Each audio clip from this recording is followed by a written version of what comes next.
You always state how bored you are when Floyd Mayweather fights. Is there a danger that GSP is becoming the Mayweather of MMA? Funny coming from an English guy. Listen, you know, I stay on Twitter, and I can tell you this, the fans were not happy with tonight's fight. You know, my Twitter was blowing up with a lot of negative stuff about the main event. Yeah, people said if I wanted to watch wrestling, I'd go to the nearest college and saying all kinds of stuff like that. So, but listen, this is mixed martial arts. Dan Hardy came in to fight the best 170-pounder in the world.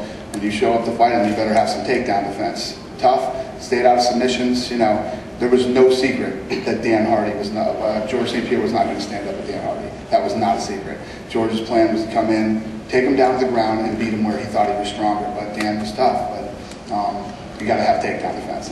Let me tell you what, he can defend, sprawl, and defend some of those shots. That's a real interesting fight. Thank you. Dana, do you agree with those facts? No, I think that, like I just said, this is mixed martial arts, you know, and you just fought the best guy in the world who's good at everything, but knew you were better at standing up than him. You knew that he was going to go for the takedowns. You knew you were going to be on the ground. They said it during the show. You know, he wasn't good enough. And you can't blame George St. Pierre. You know, Dan Hardy's stand-up, he's knocked out tons of guys, and that was his game plan. He took him to where he thought he was the weakest. Were you going for them 110%? Did you hold back, not wanting to break his arm? No, I hold back. I want him to stand up. No, of course not. I wanted to go 100%. I tried to break, you know. You did try to. No, of course. I was like, I want to finish him. You know what I mean? I was like full stand, but I just came back from my locker room and I did a technical mistake that my trainer John Denner and just showed me, and we had a discussion, and I just now it's fresh in my head. I know what I did wrong. It won't happen next time. Question for Dana then. If people are online are complaining about this main event, does that make you perhaps less likely to, apologies to John, put him up against a wrestler next time? Does it do what? Does it make you less likely to put him up against a wrestler, or even to have him fight other 170 guys and try to push the Silva fight? Listen, the funny thing, this whole question started earlier about like Floyd Mayweather.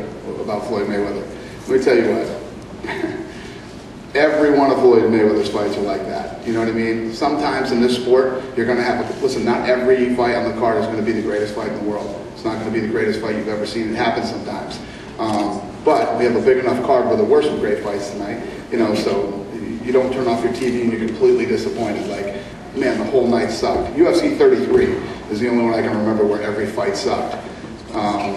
Listen, like I said earlier, that, you know, he had a strategy. The strategy wasn't to stand up with Dan Hardy, and he went in and fought his fight. Could have been stopped twice by submission, but Dan Hardy is tough as hell and wouldn't tap. So no, we'd never go, So at the last show, this happened. We're going to put guys in against the best guys in the world, the best against the best, no matter what their style is. George, were you surprised that the fight actually did go the 5 rounds? And talk about your performance and Dan Hardy's just willingness not to give up. I'm going to tell you the truth. I'm not happy about my performance. I won the fight, but it's like to make a similarity. It's like a sprinter, a 100-meter sprinter who's world champion. He sprint, he win the 100-meter, let's say in 10 seconds. And if in a few months later, he have another race, he win again the race, but he win in 10 seconds still. So he won't be happy. He's still world champion, but he haven't beat his time. It's a little bit the same thing that happened to me tonight. I won, but I haven't beat my performance of last time. So I'm not happy. I wanted to finish, you know, have a clean win. And for me, like this, it's not clean. You know, I try too much to go for the submission instead of, I should have, you know, they say in boxing, they have a saying, if you go for the knockout doesn't come. It's the same thing that happened in mixed martial arts. Sometimes if you go too much for the submission doesn't come. You have to let the opportunity come. And tonight I try to, sometimes I had a position I try to use too much because I gain a lot, I'm a lot more powerful and I'm more bigger than I was. So I try sometimes to power out some armbar, some kimura and armbar, and I forgot the technical element of it. And sometimes those little details make the difference, like the angle and the leverage, the way you're positioning. Sometimes that's what makes the finish. And tonight when I had the kimura, I made a mistake, a technical mistake that Dan Hardy had. The armbar was not as tight as it should be, you know. And next time it won't happen. Now I know.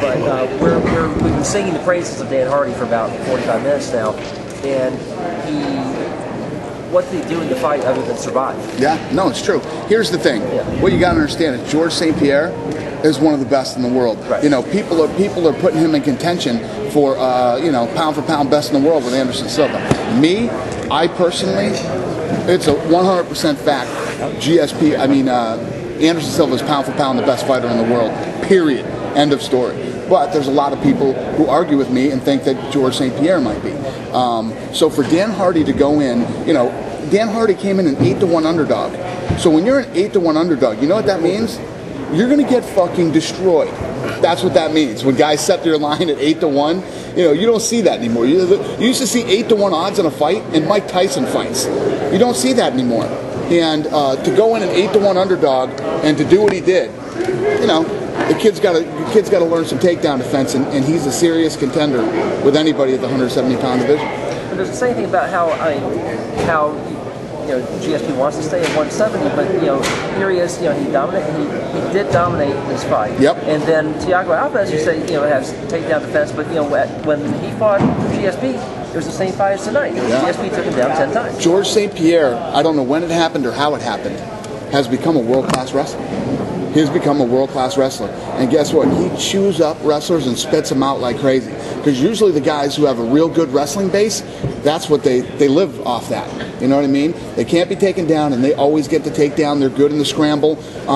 George St. Pierre mows right through him. I mean, you think of any of the best wrestlers in the 170-pound division, from Koscheck to Fish to Matt Hughes, I mean, he chews them up and spits them out.